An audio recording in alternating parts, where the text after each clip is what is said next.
The Discuss, diskusi with Shera, Kansa, Aya, dan Tia.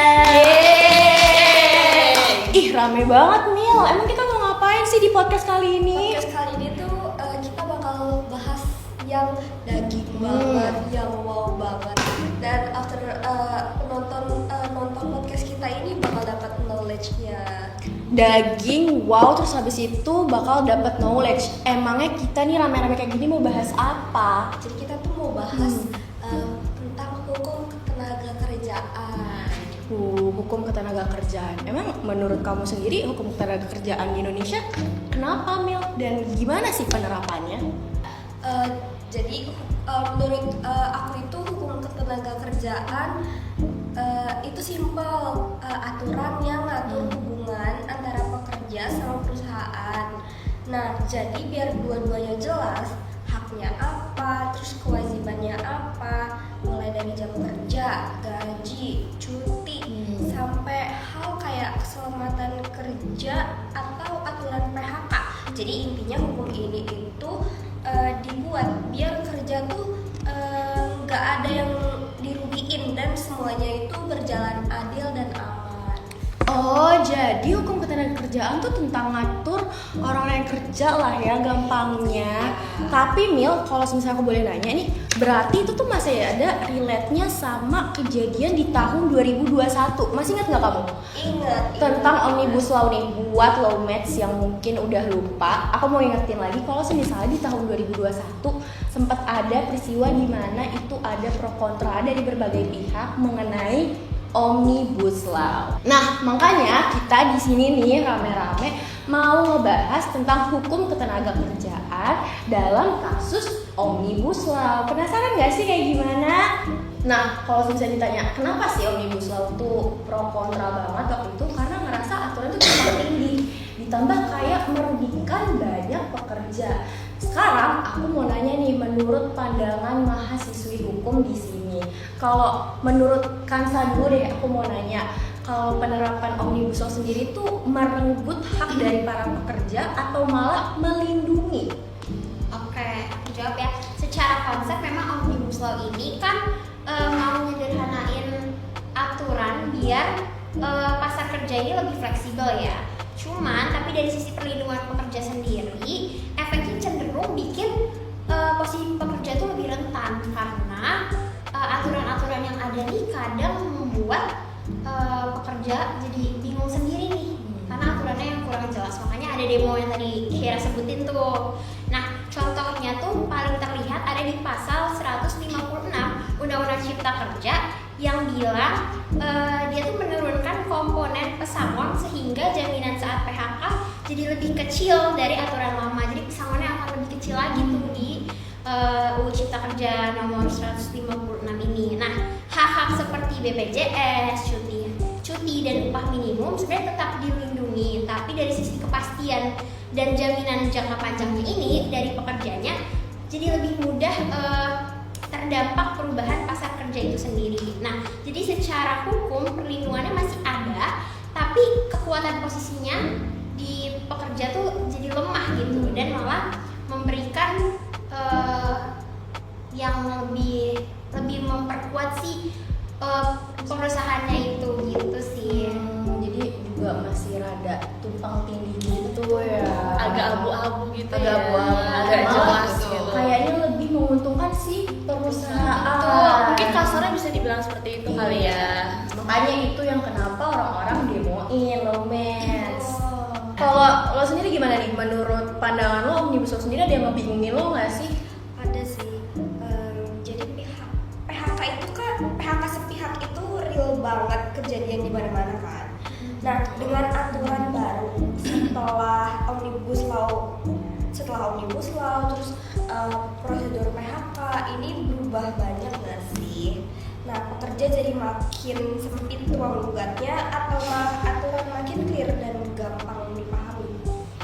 Kalau dari aku sendiri itu, kalau kita ngomongin PHK sepihak nih, setelah Omnibus Law ini emang prosedurnya itu jadi lebih panjang dan lebih banyak sebelum Omnibus Law itu prosedurnya emang lebih panjang dan lebih banyak layer perlindungannya buat pekerja. Misalnya kayak dulu tuh kalau perusahaan mau nuntut mau PHK itu tuh nggak boleh asal PHK tanpa ada kesepakatan dari putusan lembaga perselisihan dulu. Jadi emang prosesnya agak ribet, tapi itu yang bikin pekerja itu punya posisi tawar yang lebih kuat gitu. Nah, setelah adanya Omnibus Law ini, prosedurnya tuh jadi lebih dirapihin gitu. Jadi dibuat lebih simple, yang artinya perusahaan itu tetap bisa melakukan PHK dengan dasar tertentu, bahkan jadi lebih mudah gitu. Dan kalau pekerja ini emang keberatan, baru bisa menggugat lewat jalur resmi. Misalkan mediasi dulu, abis itu kalau emang udah mentok banget, baru bisa ke pengadilan hubungan industrial. Pengadilan hubungan hubungan industrial. Yes, jadi betul. itu tuh pengadilan yang nanganin sengketa buat kayak contohnya PHK, terus perselisihan kesepakatan atau hak, terus perselisihan antara serikat pekerja dan perusahaan itu sendiri gitu. Jadi ruang buat pekerja itu sebenarnya bukan hilang, cuma arahnya aja yang berubah. Jadi kalau dulu sebelum Omnibus Law itu perlindungannya tuh lebih kuat di preventive action atau pencegahan sebelum di PHK-nya itu sendiri. Kalau setelah Omnibus Law terus keluarnya PP nomor 35 tahun 2021 itu jadi lebih repressive action gitu. Jadi setelah ada PHK perlindungannya justru lebih kuat begitu. Makanya si pekerja-pekerja ini tuh harus banget melek prosedur gitu biar nggak skip hak-haknya. Berarti ya kalau yang aku tangkap dari Aya dan juga Kansa tadi punya pendapat rada jomplang ya, yang satu keterpihakan ke perusahaan, yang satu lagi juga masih pihak ke pekerja. Makanya nih itu jadi perdebatan waktu itu. Nah sekarang nih Zia, aku kayak pengen tanya sama kamu nih, menurut pandangan kamu kan banyak banget ya perusahaan-perusahaan yang dimana open recruitment-nya tuh nahan ijazah. Nah, kalau misalnya menurut kamu sendiri tuh sebenarnya wajar nggak sih kalau misalnya hal itu terjadi? Sebenarnya kalau kita bahas tentang penahanan ijazah ya, hal itu tuh nggak ada dasar hukumnya sama sekali. Mau sebelum Omnibus Law, setelah Omnibus Law, itu tuh nggak ada dasar hukum yang menjelaskan bahwa perekrutan sebuah perusahaan itu harus menahan ijazah seseorang.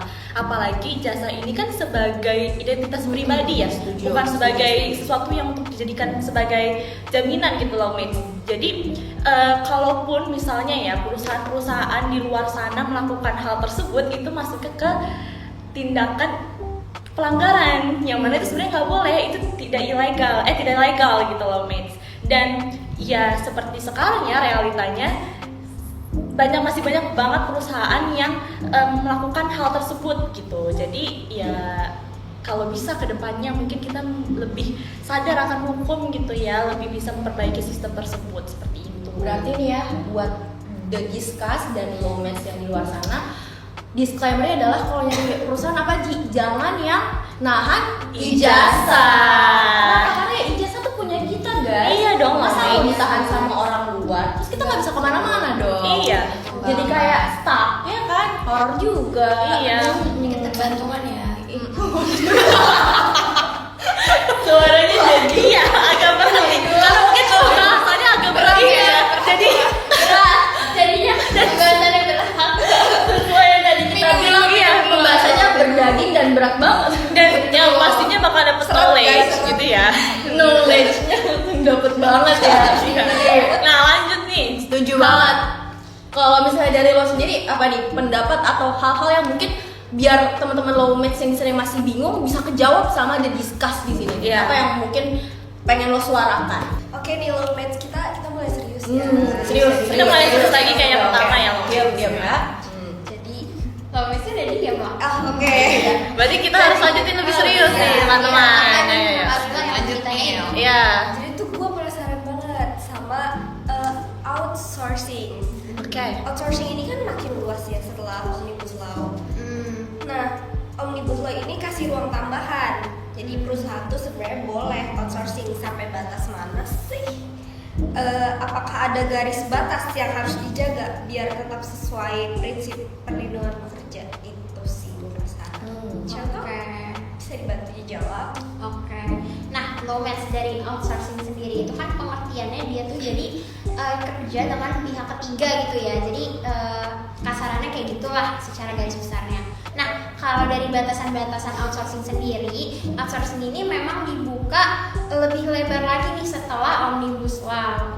Tapi bukan berarti semua kerjaan tuh bebas di outsourcing, karena pastinya ada beberapa profesi-profesi tertentu yang dibatasi lah oleh outsourcing sendiri. Juga batasannya tetap ada dan paling jelas itu terdapat di pasal 66 Undang-Undang Ketenagakerjaan yang bilang bahwa pekerja outsourcing wajib dapat perlindungan dan hak yang sama sesuai standar ketenagakerjaan. Juga artinya outsourcing ini boleh lebih fleksibel, tapi nggak boleh jadi akal-akalan buat perusahaan. Kebayang. Kalau pekerjaannya nggak melihat tadi yang kayak bilang, nggak melihat prosedur yang ada atau kontrak-kontrak yang jelas, pekerja ini akan jadi apa ya? Jadi akan terkena perangkapnya lah gitu. Jadi kayak jebakan. Iya, kena jebakan. Karena emang outsourcing ini agak tricky ya kalau memang nggak dibaca secara jelas hak-hak atau perjanjian kontrak yang ada gitu. Jadi perjanjian kerjanya harus jelas supaya pekerjanya juga tetap aman. Mungkin itu sih dari pasal tadi yang aku sebutin yang bisa jadi batasan outsourcing gitu. Itu sih.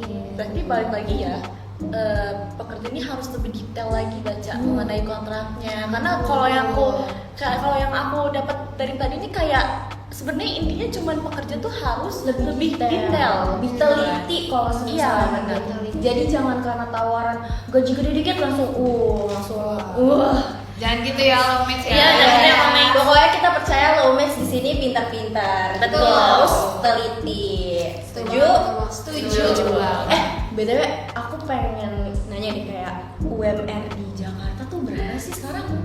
Aduh, berapa ya? Ada Temen Lomits ada yang tahu atau bahkan belum tahu ya berapa sih? Berapa ya teman-teman di sini mungkin yang lain bisa menjawab? Berapa? 5 juta ya? Iya, iya, around segitu lah, around 5 segitu jutaan. lah. Iya. Kalau misalnya tadi kayak kita kan udah tahu nih tentang outsourcing, terus penahanan ijazah, terus juga tentang PHK sepihak. Mungkin di sini aku pengen bantu Lomits untuk tahu kayak tentang penerapan upah minimum di Jakarta. Nah, aku pengen tahu nih buat discuss kayak penetapan upah minimum di Jakarta itu kan juga ikut dirombak kan. Nah, di sistem yang sekarang itu konsep upah minimumnya itu yang layak itu adalah masih beneran ke bawah atau malah dia itu berpotensi untuk menekan sesuatu karena alasan ekonomi. Aku bantu jawab ya. Boleh. Kalau soal upah minimum itu sendiri, Omnibus Law ini sebenarnya cukup mengubah cara mainnya nih. Jadi Karena, gimana tuh? Dulu nih sebelum Omnibus Law penetapan upah minimum itu sesuai sama ada namanya survei kebutuhan hidup layak. Jadi Dewan Pengupahan ini turun ke lapangan, terus survei harga kebutuhan yang ada. Nah dari situ baru dirumusin berapa upah minimum yang pantas di Lomits. Setelah adanya Omnibus Law, terus keluarnya PP 36 tahun 2021, itu tuh sistemnya berubah. Nah, yang tadinya pakai survei kebutuhan hidup layak itu diganti jadinya udah nggak jadi komponen utama lagi karena sekarang formula upah minimum itu udah berbasis sama data ekonomi makro kayak inflasi sama pertumbuhan ekonomi. Jadi lebih teknokratis dan angka banget gitu.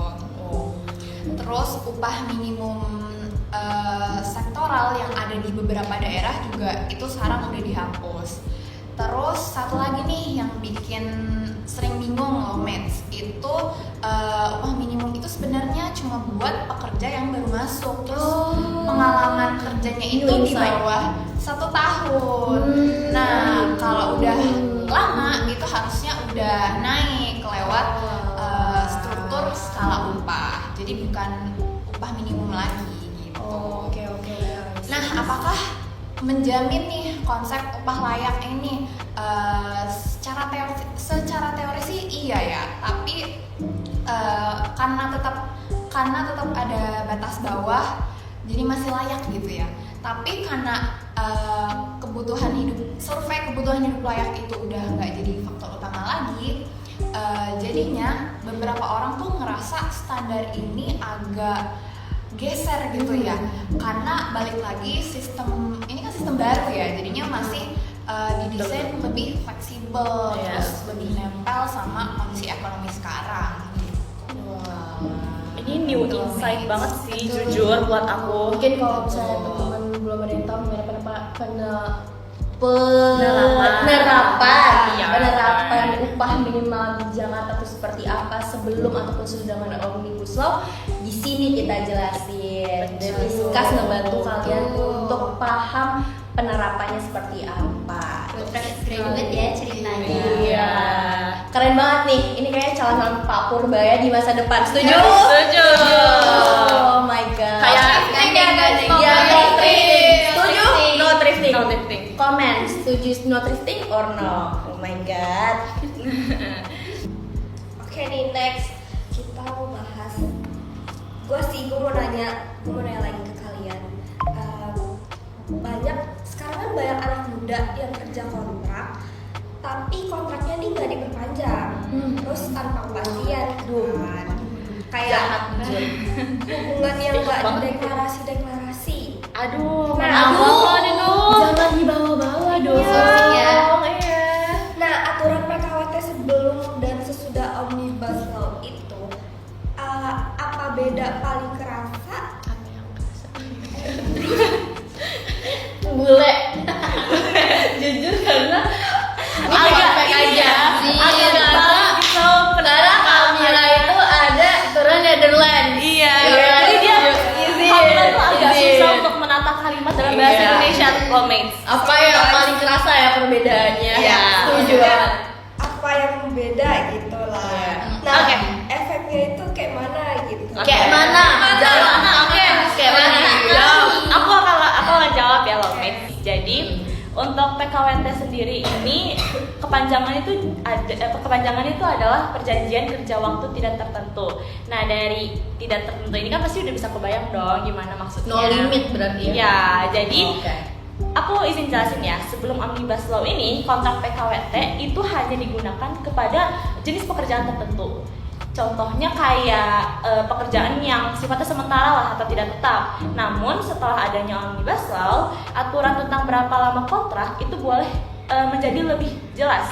Boleh dibuat menjadi lebih jelas, lebih detail gitu. Nah, tetapi perusahaan juga punya ruang yang lebih gede gitu, lebih besar untuk memakai sistem kontrak yang mana sebenarnya itu hanya boleh dipakai di jenis pekerjaan tertentu gitu. Nah, akibatnya status pekerja itu bisa lebih lama berada di posisi kontrak, bukan malah cepat berubah menjadi pegawai tetap. Nah, karena itu pekerja harus benar-benar membaca atau memperhatikan masa kontraknya, isi perjanjiannya, dan hak-hak yang dijanjikan kepada pekerja tersebut.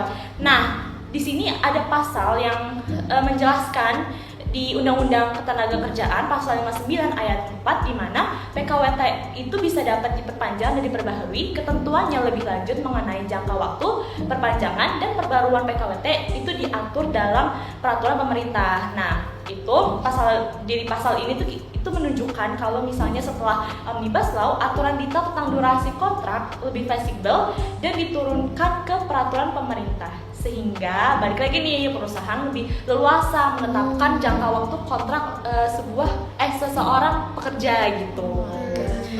Jadi jujur sebenarnya ini agak kasar ya pembahasannya kalau menurut aku sendiri. Berarti ini kalau bisa dibilang perusahaannya agak nakal. Benar.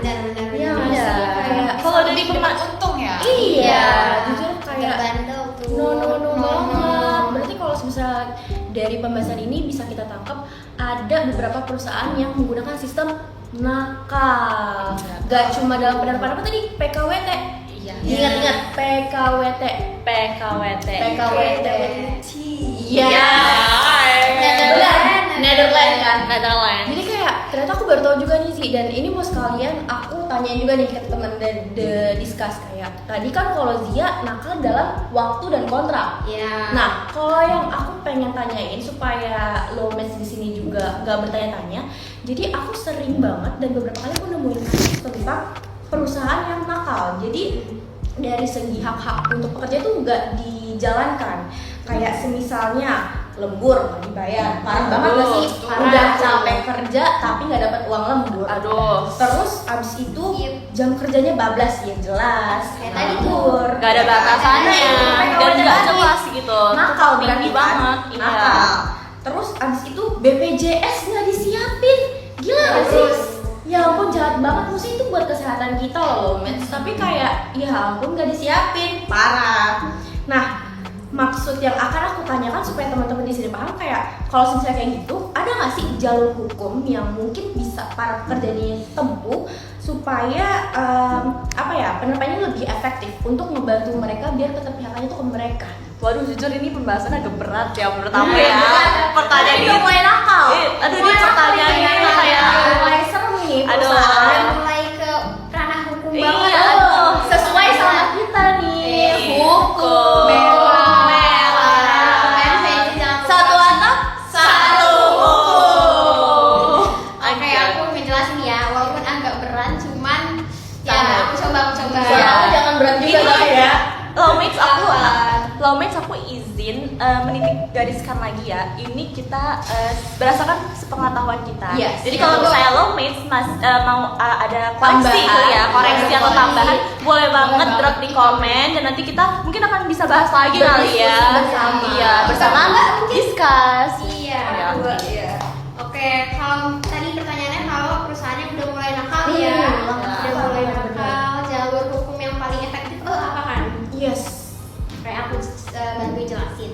Oke, kalau perusahaan udah mulai melanggar hak-hak dari pekerja itu sendiri yang dibutuhkan oleh mereka, ada nih jalur hukumnya. Misalnya tadi tuh kayak lembur nggak dibayar, BPJS nggak diurus, Aduh, serem banget sih. terus jam-jam yang nggak jelas gitu ya. Jadi jamnya nambah. Jamnya nambah kayak tadi tuh PKWT. PKWT. Si PKWT.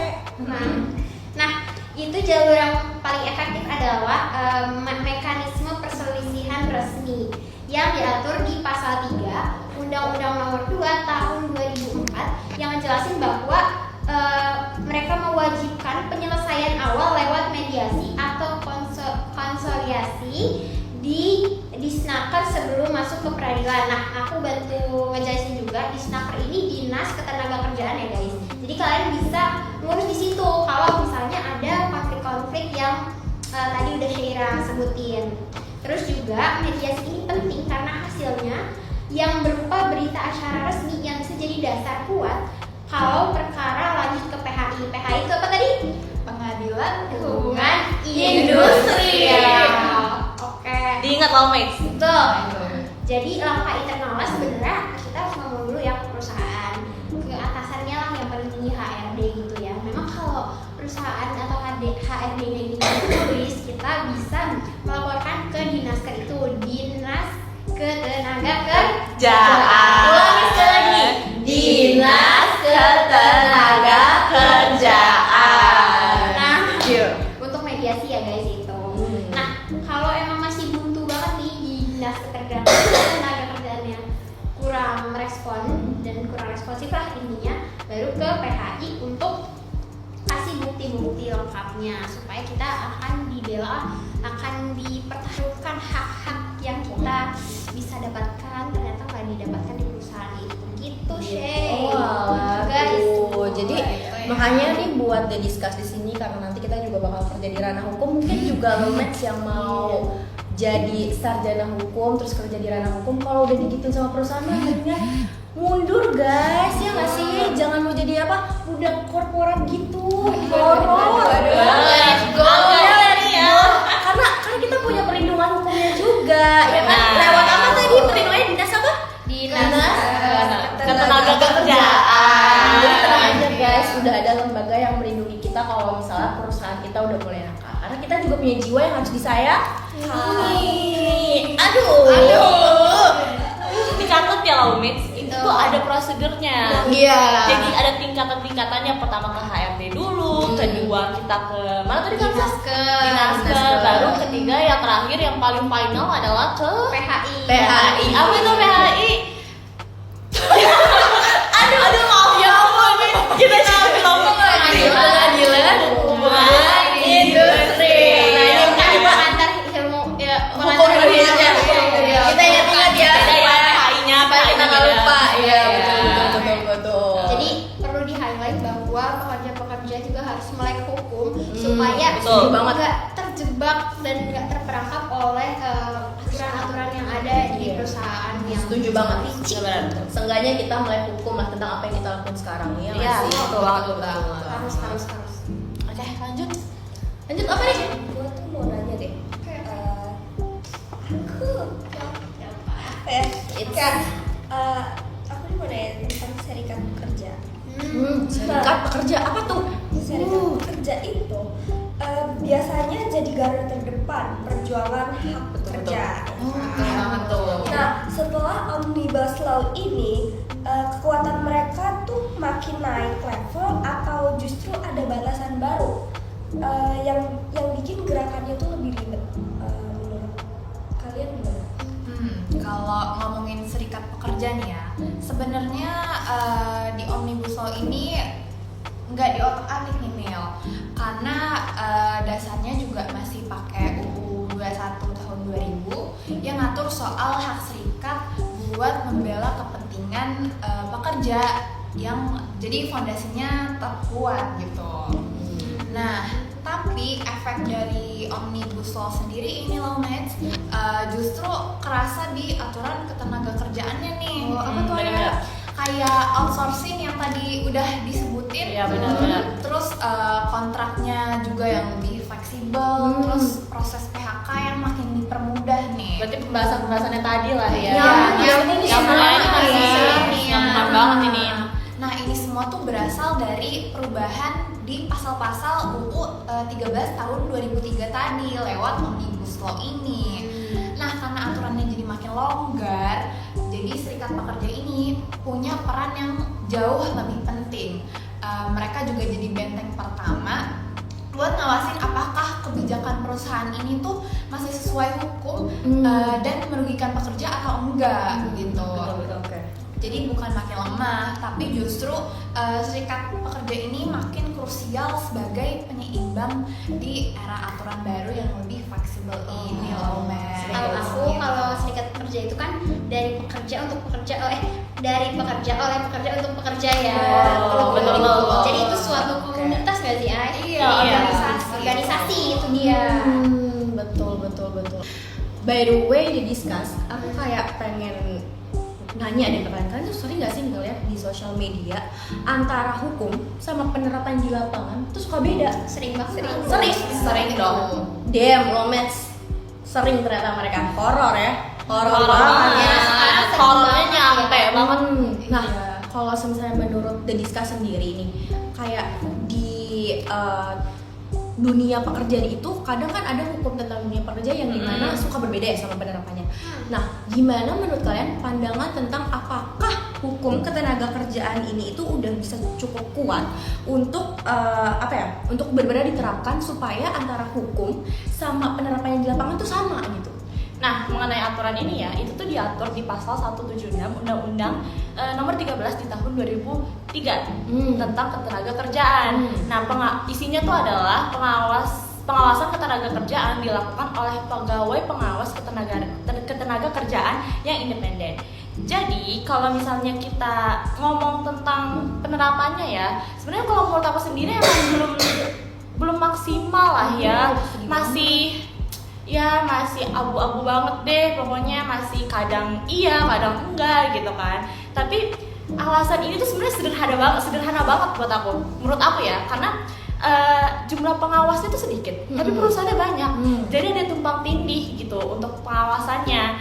Nah, jadi di satu sisi memang sangat krusial ya mengenai pengawasan ini yang tidak berjalan dengan maksimal Sesuai. ya. Cuman terkadang di kacamata lain itu tuh bisa dikatakan wajar karena terkadang aturannya sudah bagus, hukumnya sudah bagus, tetapi memang penerapannya, pengimplementasiannya belum maksimal oleh orang-orangnya, seperti itu lawmates dan the discuss. Karena itu kedepannya ya mungkin perlu ada digitalisasi kali ya, dan penambahan pengawas untuk perusahaan-perusahaan yang memang banyak ini, seperti itu. Jadi di pasal yang tadi aku jelasin juga, negara tuh emang itu menunjukkan ya kalau misalnya negara tuh memang punya kewajiban untuk mengawasi perusahaan, tapi efektivitasnya itu memang bergantung juga sama jumlah dan kualitas pengawas di lapangannya.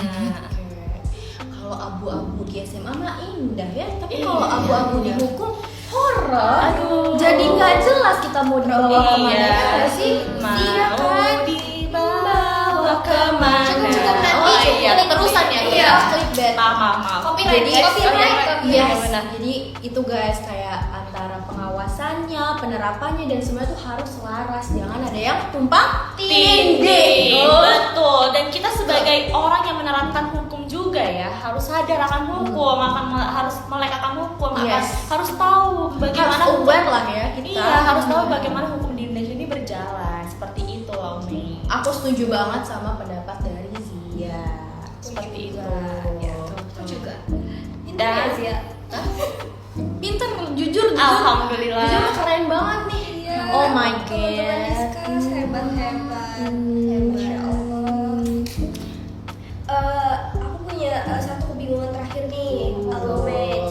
Apa tuh? Kayaknya paling berat nih. Yes. Kedengarannya. Iya deh. Berat banget tuh. Matanya udah berat banget tuh. Ngantuk Gak ya.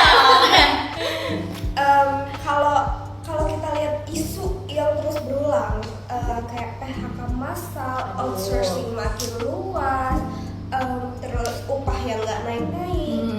Omnibus Law ini sebenarnya menawarkan solusi jangka panjang atau justru berpotensi nambahin problem baru Ups. dalam hubungan industrial. Hmm. Menurut kalian gimana, teman-teman discuss? Sebenarnya ya, penerapan Omnibus Law ini mungkin mempunyai tujuan yang bagus gitu ya, supaya apa teman-teman? supaya diringkas gitu ya. Nah, benar, supaya lebih efektivitasnya lebih Dapat. banyak gitu, lebih dapat gitu. Cuman mungkin Realitanya nih Berbeda. Seperti yang tadi Iya. Zia bilang, Benar. kadang penerapan dan yang aturan tuh suka beda. beda, tumpang tindih, dan kadang masih ada celah-celahnya gitu loh, Miss, yang dipakai untuk ya seperti yang tadi kita sudah bahas lah, seperti itu.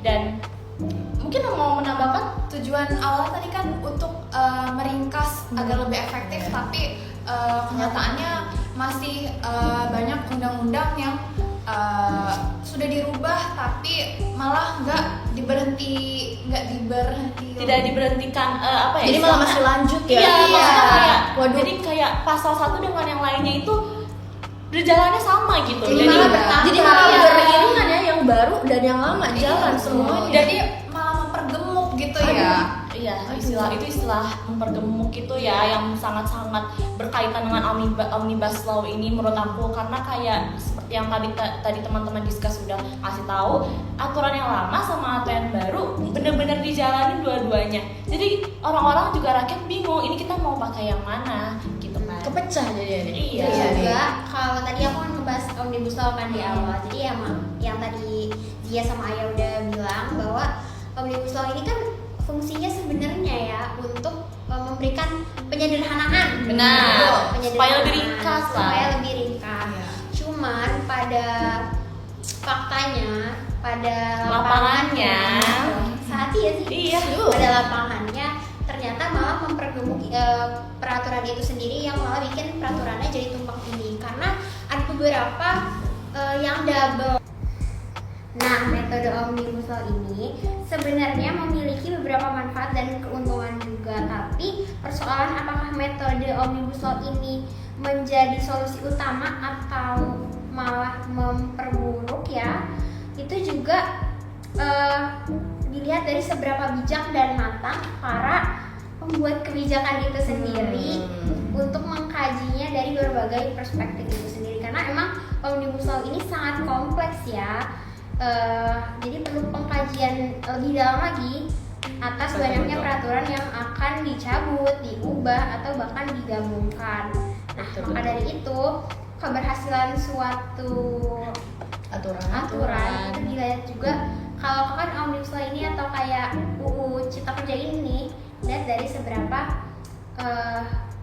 bijaknya pemerintah, pengusaha, dan juga pekerjanya itu sendiri gitu sih, Shay. Jadi ternyata semua aspeknya tuh harus terlibat ya dalam buat aturan itu. Betul. Nah gitu tuh match. Jadi udah dijelasin sama Aya, sama Jia, sama Kansa tentang gimana sih Omnibus Law, terus PKWT, PHK, terus abis itu sama Kansa tentang tadi penerapan Omnibus Law itu harusnya seperti apa.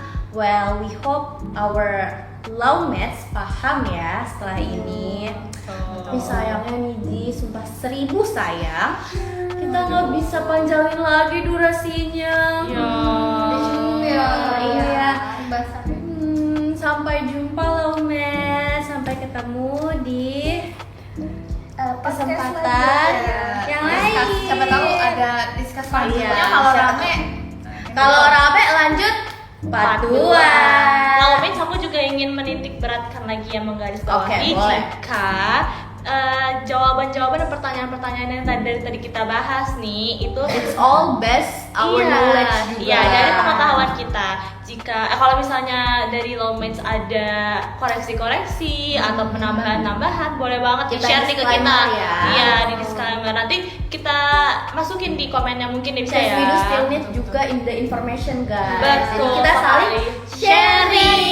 Sharing Betul is caring. Betul sekali. Yeay. Yeay. Well, ini udah di penghujung Paling dari ujung nih. podcast The Discuss. Jadi Discuss. sangat amat disayangkan. So, bye-bye Lawmates. Bye-bye. Thank you for watching Lawmates. Selamat lagi. Bye.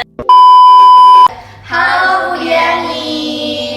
jadi kita dari kelompok 2 mau mengucapkan banyak-banyak terima kasih untuk Ibu selama 1 semester ini karena udah ngajarin kita Udah Dari bimbing basic kita banget. dari awal masuk pertama kali di UPN. Dan makasih banget Ibu udah kasih impression yang sangat amat baik ke Iya. kita. Yang Dan ramah banget. Ibu selalu mempermudahkan Selalu segala sabar. tugas kita. Terima Dan- kasih banyak Ibu. Iya, Terima dan kasih kan untuk berapa bulan wawasan-wawasannya ini. ya. Iya. Wawasan yang benar-benar insightful ke kita. Jadi kita juga melek akan hukum. Benar. Dari yang mungkin tadinya saya juga masih agak awam sampai akhirnya kayak beberapa istilah di hukum dan beberapa kasus di hukum saya tahu. Terima kasih Bu Diani. Terima kasih banyak Ibu. Terima kasih Itu sangat menginspirasi banget. Betul. bagi Betul Ibu. Betul. Oke. Terima kasih. Terima kasih.